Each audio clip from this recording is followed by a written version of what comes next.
Hello everyone. So today we'll discuss about type of organizations.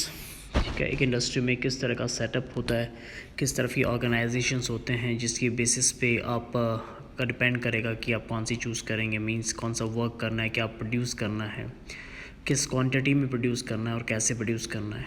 Okay.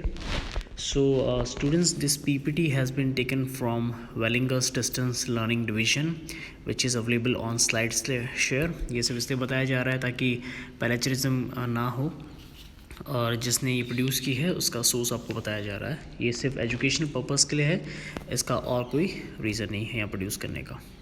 So let's begin.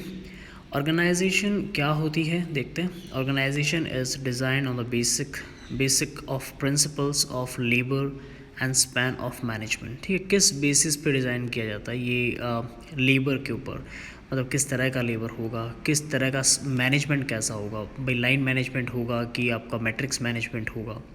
The success of organization depends upon the experience and competence of officers of the organization. ठीक है, sir किस पे depend करेगी success कि जो officers आपके organisation के अंदर वो कितने कॉम्पिटेंट हैं, कितने इफ़ेक्टिव है, कितने एफिशिएंट हैं और कितने एक्सपीरियंस्ड हैं.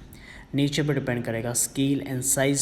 स्केल जो है ऑर्गेनाइजेशन का, नेचर जो है ऑर्गेनाइजेशन का, साइज़ जो है बिजनेस का, are the normal factors which determine forms of internal organization. देखिए अब कैसा ऑर्गेनाइजेशन होगा ये बहुत हद तक डिपेंड करता है कि आपकी ऑर्गेनाइजेशन कितनी बड़ी है, हाउ बिग इज़ इट, और what is the nature, what you are producing and what is the size of the business. Okay, so ये सारी चीज़ें डिपेंड करती है, मीन्स ये इंटरनल फैक्टर्स है सारे ऑर्गेनाइजेशंस की. The following common types of organization find a place in the structure of internal organization. अब हम ये देखेंगे कि एक के बाद एक कि कौन कौन से डिफरेंट ऑर्गेनाइजेशन मोड्स हैं जो सबसे ज़्यादा यूज़ किए जाते हैं and what are their benefits and advantages. So जो बेसिक टाइप ऑफ ऑर्गेनाइजेशंस होती है, इंटरनल स्ट्रक्चर होता है कंपनीज़ का, वो होगा या तो लाइन होगा which is also known as military और scalar organization. Then comes a functional organization based on functions. Then comes a line and staff organization, committee organization, project organization, matrix organization and free form organization. So let's see, we'll study and understand about each and every one of them one by one. ठीक है, तो line organisation क्या होती है? A line organization is a simple and oldest type of organization followed in an organization. ठीक है, जो line organization में क्या होता है, each department is generally a complete self contained unit. देखिए हर डिपार्टमेंट अपने अपने एक यूनिट होता है. यहाँ की खासियत ये है, लाइन ऑर्गेनाइजेशन है, इसकी क्या खासियत है कि हर डिपार्टमेंट अपने आप में एक यूनिट होता है. मींस स्टार्टिंग से लेके एंड तक का कोई एक पार्ट प्रोसेस का उस एक यूनिट के अंदर ही कंप्लीट हो जाता है. A separate person will look after the activities of the department and he has full control over the department. एक पर्सन के पास ऑलमोस्ट कंप्लीट अथॉरिटी होती है डिपार्टमेंट की. ठीक है, वो जितनी भी एक्टिविटीज़ उनको देखता है, मॉनिटर करता है, रेगुलेट करता है और उसके अंडर ही सारा फंक्शन होता है. So the same level executive do not give और रिसीव ऑर्डर्स अमंग देमसेल्फ. देखिए अगर दो यूनिट्स हैं, दो यूनिट्स के जो ऑफिसर्स हैं, जो हेड्स हैं, जो सबको अपने अपने यूनिट्स के जो लीडर्स हैं या हेड्स हैं, वो एक दूसरे के साथ कोऑर्डिनेट नहीं करते, एक दूसरे को इन्फॉर्मेशन नहीं देते हैं. ठीक है, ना ही एक दूसरे से ऑर्डर्स लेते हैं, ना ही एक दूसरे को इन्फॉर्मेशन देते हैं. लेकिन वो ऑर्डर्स किससे लेते हैं? जो उनके इमीडिएट बॉस होते हैं, जो उनसे जस्ट ऊपर होते हैं, उनसे वो लोग ऑर्डर लेंगे और उसके बाद जो ऑर्डर उनको मिलेगा they will execute that order in their units.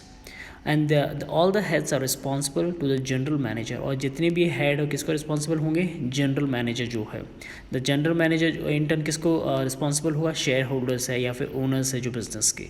तो अब समझ रहे हैं, मतलब हर यूनिट का एक लीडर है, एक ऑफिसर है, और वो आपके अपनी पैरेलल यूनिट के अंदर कोई रिस्पॉन्सिबिलिटी नहीं निभाता. मतलब ऐसा नहीं है कि वो ऑर्डर्स ले रहा है या ऑर्डर्स दे रहा है. He is independent, he is responsible only to the senior authority.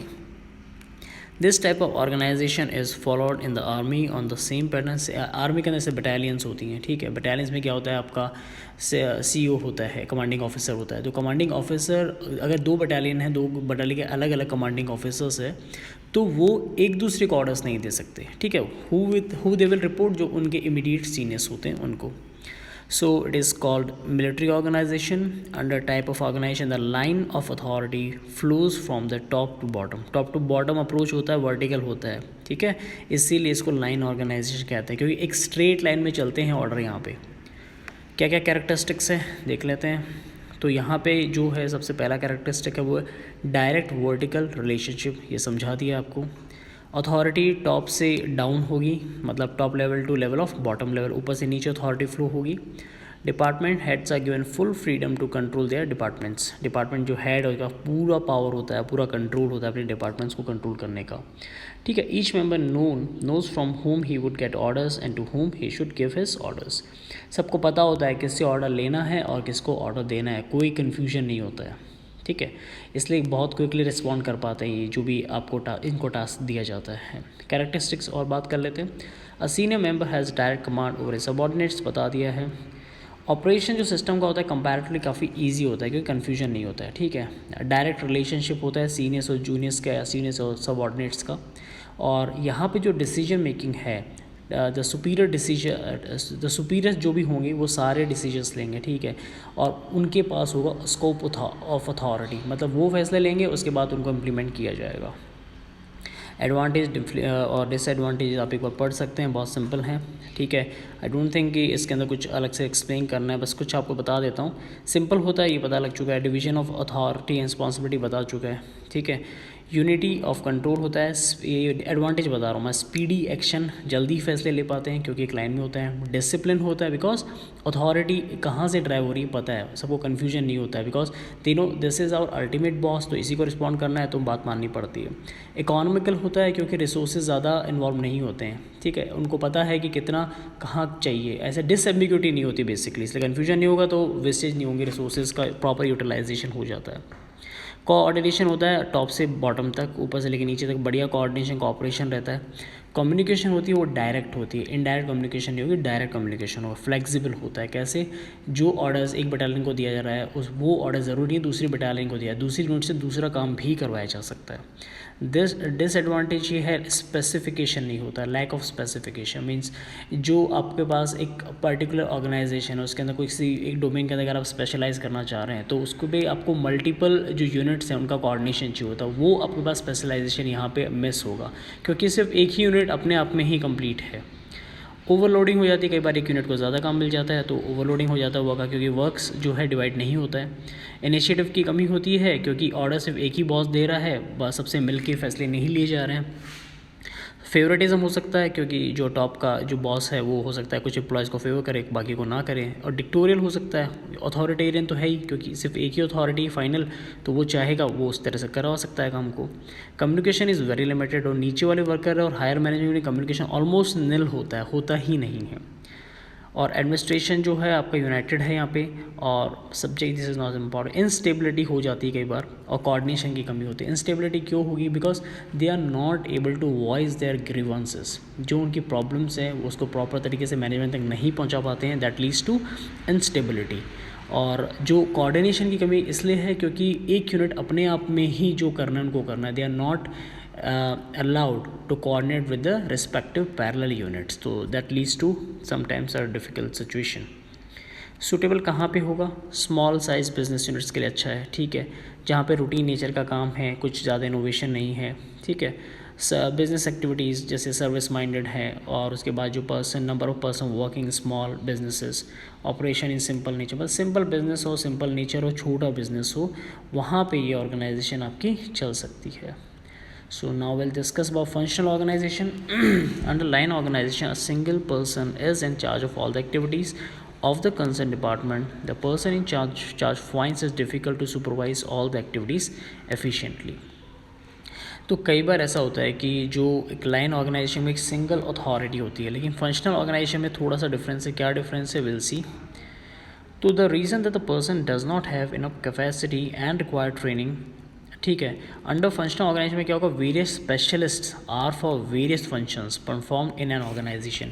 तो डिफरेंट फंक्शन के लिए डिफरेंट स्पेशलिस्ट होती है। वहाँ पे आपके पास एक ही हेड था और वो एक ही हेड हर चीज़ से डील कर रहा था, ठीक है। लेकिन यहाँ पे क्या होगा, आपका डिफरेंट स्पेशलिस्ट होंगे आपके पास, डिफरेंट फंक्शंस के लिए डिफरेंट स्पेशलिस्ट होंगे, ठीक है। तो इसलिए इसका नाम दिया गया इसको functional organization. These specialists will attend to the work which is common to different functions of various departments, ठीक है। जो डिफरेंट फंक्शंस होंगे, डिफरेंट स्पेशलिस्ट होंगे, डिफरेंट डिपार्टमेंट्स में वो लोग कोऑर्डिनेट कर पाएंगे, वर्क कर पाएंगे। Workers under functional organization receive instruction from various specialists. तो डिफरेंट वर्कर्स हैं, डिफरेंट स्पेशलिस्ट से इंस्ट्रक्शन लेंगे तो क्या होंगे, ज़्यादा इफेक्टिव होंगे। उनको पता होगा कि हाँ ये काम ए काम है, बी काम है, सी काम है, और तीनों के लिए अगर स्पेशलिस्ट हमारे पास अवेलेबल है तो वो काम ज़्यादा प्रॉपर तरीके से हो पाएगा।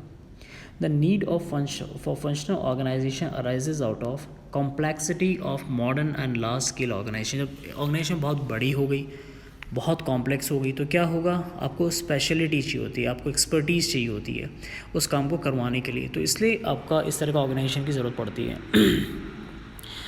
अ desire to use the specialization in full. कई बार ऐसा होता है स्पेशलाइजेशन आपकी है और आपको प्रॉपर तरीके से यूज़ कर पा रहे हैं ताकि मैक्सिमम आउटपुट आप निकाल सके। That is also the case when you want to have that kind of setup to avoid the workload of line managers with complex problems and decision making. तो क्या होता है, लाइन मैनेजर्स में क्या होता है, कई बार ऐसी सिचुएशन आती है विच आर वेरी कॉम्प्लेक्स और वहाँ पे एक आपको स्पेशलाइज्ड आदमी चाहिए होता है, एक पर्टिकुलर आदमी हो जिसको उस डोमेन की नॉलेज हो और उसमें एक्सपर्ट हो। तो वहाँ पे आपको क्या है कि फंक्शनल ऑर्गेनाइजेशन जैसा setup is more beneficial for you. But in the line organization what will happen, a manager और the top level authority has to take all the decision and it might not be viable और more efficient at times. Characteristics क्या होंगे, the work is divided according to specified function. जैसा काम है, जैसा specialised है, जैसा एक्सपर्ट है, उसके बेसिस पे वर्क को डिवाइड किया जाता है। जो अथॉरिटी किसको दी जाती है, specialist to give orders and instructions in relation to specific functions. Functional authority has right and power to give command throughout the line and with reference to his specified areas. जो functional authority है उसका right होता है, power होता है, उसका जो एक डोमेन है, जिस डोमेन के अंदर वो जिस डोमेन के अंदर वो काम कर रहा है, जिस डोमेन के अंदर वो वर्क कर रहा है, उस डोमेन का उसके पास सारा चार्ज होता है, ऑलमोस्ट सारा उसको ही देखना होता है, कैसे करना है, कैसे नहीं करना है। क्या कैरेक्टरिस्टिक्स होंगी फंक्शनल ऑर्गेनाइजेशन की, the decision is taken only after making consultations with the functional authority relating to his specialized area. कोई भी फैसला लेना होगा तो स्पेशलाइज्ड एरिया की जितनी भी अथॉरिटी, जितने भी लोग हैं, उनकी राय और उनके मशवरे लिए जाते हैं, उसके बाद ही किसी फैसले पे, डिसीजन पे पहुंचा जाता है। The executives and superiors discharge the responsibility of functional authority. ठीक है, जो एग्जीक्यूटिव होंगे, जो सुपरवाइज़र होंगे, they will discharge responsibility of functional authority. जैसे रूट क्लर्क है, इंस्ट्रक्शन कार्ड क्लर्क है, टाइम एंड कॉस्ट क्लर्क है, गैंग बॉसेस हैं, स्पीड बॉस हैं, इंस्पेक्टर है, रिपेयर बॉस है, डिसिप्लिनेरियन है। तो बेसिकली पॉलिसीज़ बनाई जाएंगी और after making the policies, after the expert will recommend some recommendations and those recommendation has to be implemented by these people. So what is the advantage? Advantage क्या है? Benefit of specialisation. Specialisation होने की वजह से domain knowledge होता है, expert होता है, प्रॉपर तरीके से यूज़ कर पाता है अपने डोमेन को, और वेस्टेज कम होगा, एफिशिएंसी ज़्यादा होगी और प्रोडक्टिविटी ज़्यादा होगी।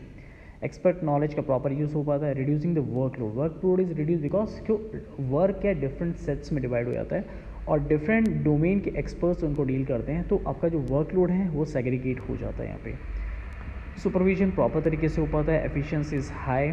Relieve to line executive. मतलब जो लाइन एग्जीक्यूटिव है उसके अंदर आपको पता है कि ऊपर लोड रहता है, यहाँ पे एक ऊपर लोड नहीं होगा। कॉपरेशन यहाँ पे होता है, we have seen it. Economy of scales होता है, इकोनॉमिकल होता है, बिकॉज ऑफ एक्सपर्ट नॉलेज ये इकॉनमी पड़ता है। कॉस्ट बेनिफिट होता है इसके अंदर, आपको वेस्टेजेस कम होते हैं। फ्लेक्सिबिलिटी है again because of discussion and proper consultation which each other. And we can go for the mass production. Mass production क्यों? बिकॉज डोमेन एक्सपर्ट का काम ही है कि जो भी चीज़ प्रोड्यूस हो रही है उसको कैसे बेस्ट पॉसिबल वे के अंदर बनाया जाए। तो this is good for mass production. यहाँ पे जो कुछ डिसएडवांटेज है वो है कॉम्प्लेक्स रिलेशनशिप, डिसिप्लिन एक इशू होता है, ओवर स्पेशलाइजेशन होने की वजह से कई बार डिलेज हो जाते हैं, कॉस्ट ज़्यादा एस्केलेट हो जाता है, इनफेक्टिव कोऑर्डिनेशन हो जाता है because sometimes they are not able to reach at conclusion, so that leads to ineffective coordination. Speed of action sometime reduce, speed नहीं हो पाता है बिकॉज बहुत सारे डिस्कशन होते हैं, बहुत सारे आपको इश्यूज़ को देखने पड़ते हैं, then you reach at one particular solution. Centralization हो जाता है इसके अंदर, ये एक और डिसएडवांटेज है। Lack of responsibility, sometimes some experts will not follow their routine work, और क्या होगा कि जो रिस्पॉन्सिबिलिटी वाला नेचर है उसको उनको लगता है ठीक है, if I will not do someone else will do my work, तो उसमें क्या रिस्पॉन्सिबिलिटी वाला जो फीचर होता है, वहाँ लाइन ऑर्गेनाइजेशन में क्या था, एक ही आदमी के पास सारी रिस्पॉन्सिबिलिटी थी, तो ही हैज़ टू डू। यहाँ पे क्या होता है कि डिफरेंट एक्सपर्ट डिफरेंट डोमेन के होते हैं, तो कई बार रिस्पॉन्सिबिलिटी और बर्डन है कंपैरेटिवली लेस होता है। इंक्रीजिंग द ओवरहेड एक्सपेंसेस, यहाँ पे ओवरहेड एक्सपेंसेस बढ़ेंगे बिकॉज ऑफ एक्सपर्ट्स और डिफरेंट एक्सपेरिमेंटेशन होते हैं, प्रैक्टिसेस होती हैं, जिसकी वजह से कई बार जो ओवरहेड एक्सपेंस है और ये सेटअप भी बड़ा होता है ऑर्गेनाइजेशन का, that leads to more overhead expenses. Administration poor होता है because of multiple layers, suitability of functional organization. ठीक है, तो ये कुछ डिसएडवांटेज है। लास्ट वाला it's not important, suitability of functional organization, I think ये सिर्फ ऐसे ही मेंशन कर दिया गया। तो लाइन एंड स्टाफ ऑर्गेनाइजेशन आपका थर्ड है इसके अंदर। So I think up to this point everything is clear. तो लाइन और स्टाफ ऑर्गेनाइजेशन की अगर हम लोग बात करेंगे तो line officers have authority to take decisions and implement them to achieve the objectives of the organization. ठीक है, the line officers may be assisted by the staff officers. देखिए लाइन ऑफिसर्स जब आपके स्टाफ ऑफिसर्स के द्वारा assist किए जाते हैं तो this kind of setup is known as line and staff organizations. So these officers will assist in framing the policies, plans, taking decisions in the organization. तो basically line organization और staff organization ये mixture है line organization का और आपका function organization का। तो the authority flows from top to the lower level, यहाँ पे अथॉरिटी ऊपर से नीचे फ्लो हो रही है, ठीक है, लाइन ऑफिसर्स के through. While the staff officer जो भी हैं आपके जो डिफरेंट डिपार्टमेंट से अटैच है, एडवाइजेज द डिपार्टमेंट। देखिए वो अपने एक्सपर्ट नॉलेज को, अपने एक्सपीरियंस को यूज़ करके एडवाइस का काम कराते हैं। The staff officers are not in a position to compel the line officers to follow the advice by them. Each department is headed by a line officer who exercise full authority regarding the planning. देखिए staff officers का काम सिर्फ recommendation देने का है, suggestions देने का है, they are not the ultimate boss. Ultimate boss कौन है? Line officer. तो टाइप ऑफ स्टाफ क्या हो सकता है? पर्सनल स्टाफ हो सकता है, स्पेशलाइज स्टाफ हो सकता है, जनरल स्टाफ हो सकता है, असिस्टेंट हो सकता है। एडवांटेज और डिसएडवांटेज है यहाँ पे। Facility to work faster and better, जल्दी और फास्ट और अच्छे तरीके से काम होता है क्योंकि दोनों सेटअप का इसके अंदर बेनिफिट है, लाइन का और फंक्शन का। डिसएडवांटेज क्या है? If powers are not defined then get confusion, अगर स्टाफ के बीच में आपका पावर या रिस्पॉन्सिबिलिटी डिफाइन नहीं कर पाते हैं that leads to sometime confusion. Specialization यहाँ मिल जाता है आप लोगों को। Line officers may reject advice without any reason for their action. Sometimes ऐसा होता है कि स्टाफ ऑफिसर्स की एडवाइस नहीं मानी जाती है तो रिजेक्शन फेस करना पड़ता है। एडवांटेज के अंदर enables to utilize experience and advice बता दिया है। एडवांटेज के अंदर वापस officers can take sound advice, अच्छी एडवाइस मिल सकती है क्योंकि स्टाफ ऑफिसर्स उनके पास है which are able to give them proper advice. New technology और procedures can be introduce without any dislocation. Promotes efficient functioning of line officers. Very good opportunity is made available to young persons to get training. Disadvantage में देख लेते हैं। Line officers may reject advice without any, ये बता दिया आपको। Staff officer not responsible it favourable results are not obtain. Responsibility नहीं होती है, ठीक है, तो नहीं लाइबिलिटी नहीं होती, रिस्पॉन्सिबिलिटी नहीं होती है तो समटाइम्स वो लेकरडाइजकल हो जाते हैं। स्टाफ ऑफिसर नहीं होते response. Difference between line and staff officers will defeat the very purpose of specialization. देखिए कई बार ऐसा होगा लाइन ऑफिसर्स का व्यू डिफरेंट हो सकता है, स्टाफ ऑफिसर्स का व्यू डिफरेंट हो सकता है, और जब ऐसा होगा तो उनकी कितनी भी एक्सपर्ट नॉलेज हो लेकिन अगर आपका लाइन ऑफिसर एडमिट है तो वो उसके सजेशन को नहीं मानेगा और ये पर्पस को ही डिफीट कर देता है। तो line officers blame staff officers for unfavourable results and want to get rewards for favourable results. यहाँ पे क्या होता है कि जितना भी बुरा हुआ है सब आप झेलो, अच्छा हुआ है सब हमें मिलेगा। इसके बाद आती है एक और इम्पॉर्टेंट ऑर्गेनाइजेशन से हम कहते हैं कमेटी ऑर्गेनाइजेशन। इसमें क्या होगा? A committee as a group of persons either appointed और elected who are to meet for the purpose of considering matters assigned it. यहाँ पे एक कमेटी बनाई जाती है जो कि लोगों के द्वारा इलेक्ट की जाती है या फिर अपॉइंट की जाती है और ये लोग सारे डिसीजंस लेते हैं आपके। कमेटी कैसे हो सकती हैं? एडवाइजरी कमेटी हो सकती हैं जो कि प्रॉब्लम सॉल्विंग का काम करेगी, आपके फास्ट फाइंडिंग कमेटीज़ हो सकती हैं, एक्शन कमेटीज़ होती हैं। तो बेसिकली ऑर्गेनाइजेशन का सेटअप डिपेंड करता है कमेटी के ऊपर। ओके, तो जो कमेटीज़ होती हैं क्या करती हैं? Collect the necessary information from different sources and arrange the information orderly, the collected information critically analyze. So what they do, they are collecting the information, they are analyzing the information, draft a detailed report containing recommendations for the purpose of implementation, formulate the standard performance for the purpose of evaluation of actual performance in future.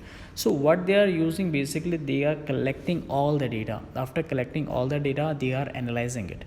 Analyse करने के बाद क्या कर रहे हैं? Basically उसकी जो recommendations है वो लॉन्च कर रहे हैं और उसके बाद उन रिकमेंडेशन को फॉलो करके ऑर्गेनाइजेशन सेटअप को रन किया जाता है। तो फ्यूचरिस्टिक होता है बेसिकली मॉडल, आपके डेटास के बेसिस पे फ्यूचर को प्रोजेक्ट भी करता है और देखता है कि ऑर्गेनाइजेशन के लिए कौन सा आपका प्लान बेस्ट रहेगा।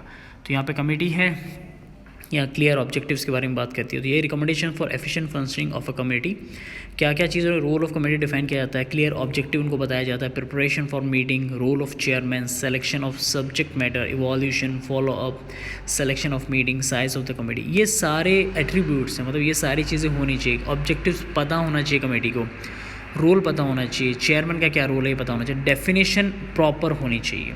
इसके बाद लास्ट जो आपका है वो आपका है project organization. The project organization idea was developed after the second world war.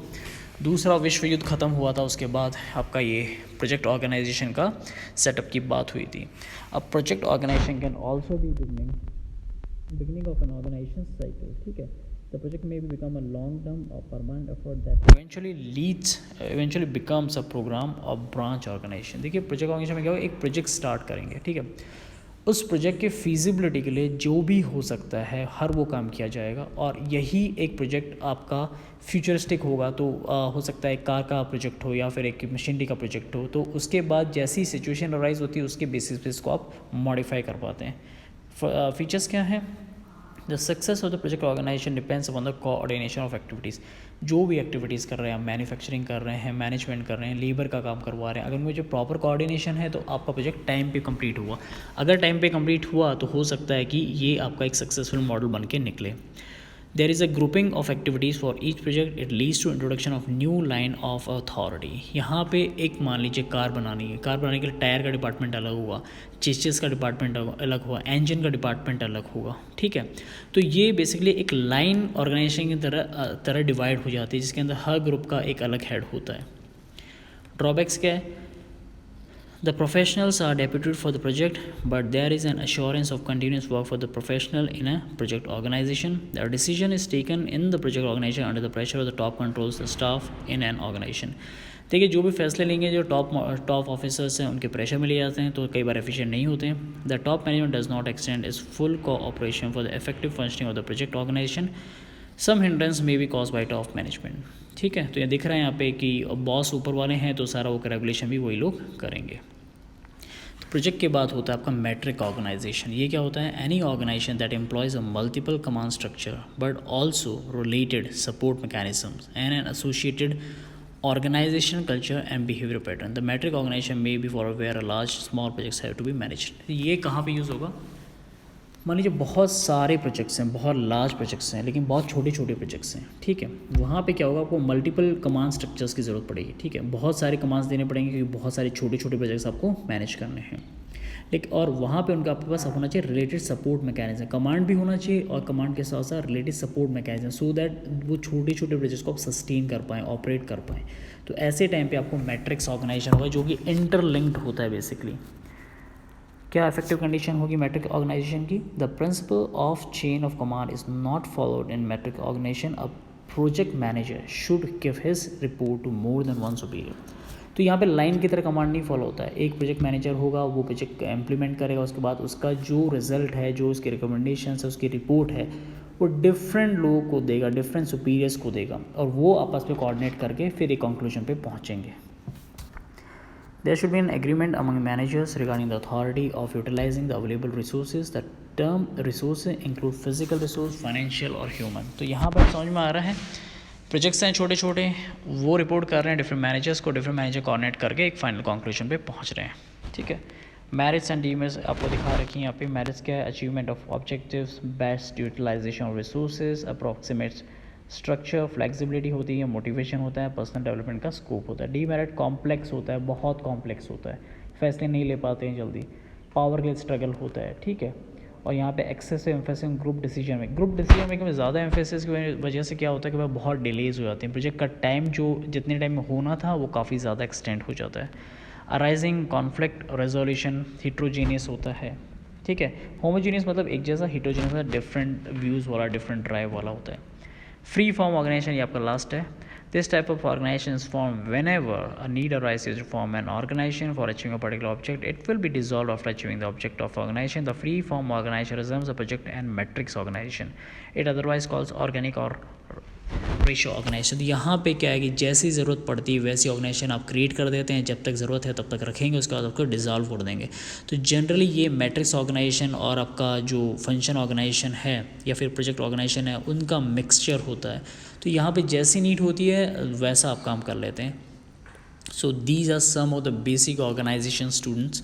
Still, if you have any doubt, you can ask me in the comment section or ask me in the class discussions. Thank you very much.